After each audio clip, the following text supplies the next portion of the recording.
So I've been thinking a lot this last week about people who made great escapes, and we're going to hear in a minute the story of Daniel in the lion's den. But as I was thinking about that, I was thinking about remembrance as well, and also about the great escapist of all time, Harry Houdini. And Houdini spent his life getting himself out of difficult situations. And we're going to listen to another Harry talking about his experiences in the war today and how he came through, but so many others didn't escape as he did. And his passion for speaking about those men who gave their lives in the war, and those people who sacrificed themselves, men, women, and even children, giving up their lives so that we could know what it means to live in a place of relative peace. And so just going back to Daniel, this has gone on a few years because there's another king in place. His name is Darius, and he is in charge.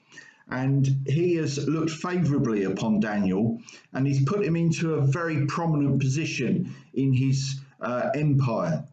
And unfortunately, others who were also feeling that they'd been looked over tried to find a way that they could accuse Daniel of doing something wrong.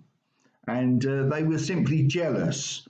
And so they came up with this law, and they said to the king, "Your Majesty, would you sign this law that says that for the next month, people are not allowed to pray to anyone other than you, the king?"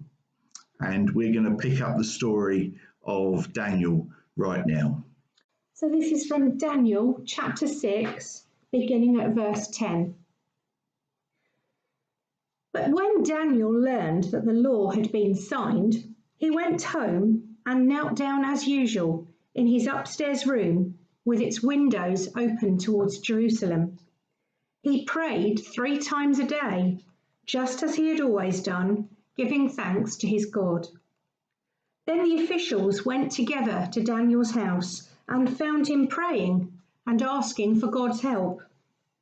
So they went straight to the king and reminded him about his law. "Did you not sign a law that for the next 30 days, any person who prays to anyone, divine or human, except to you, your Majesty, will be thrown into the den of lions?" "Yes," the king replied, "that decision stands.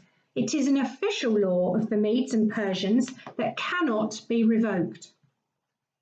Then they told the king, "That man Daniel, one of the captives from Judah, is ignoring you and your law. He still prays to his God there 3 times a day."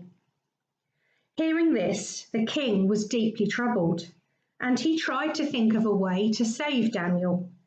He spent the rest of the day looking for a way to get Daniel out of this predicament. In the evening, the men went together to the king and said, "Your Majesty, you know that according to the law of the Medes and the Persians, no law that the king signs can be changed." So at last, the king gave orders for Daniel to be arrested and thrown into the den of lions. The king said to him, "May your God, whom you serve so faithfully, rescue you." A stone was brought and placed over the mouth of the den. The king sealed the stone with his own royal seal and the seals of his nobles, so that no one could rescue Daniel. Then the king returned to his palace and spent the night fasting.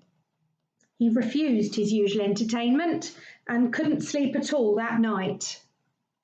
Very early the next morning, the king got up and hurried to the lion's den. When he got there, he called out in anguish, "Daniel, servant of the living God, was your God, whom you serve so faithfully, able to rescue you from the lions?" Daniel answered, "Long live the king! My God sent his angel to shut the lions' mouths so that they would not hurt me. For I have been found innocent in his sight, and I have not wronged you, your majesty." The king was overjoyed and ordered that Daniel be lifted from the den. Not a scratch was found on him, for he had trusted in his God. Amen. Amen.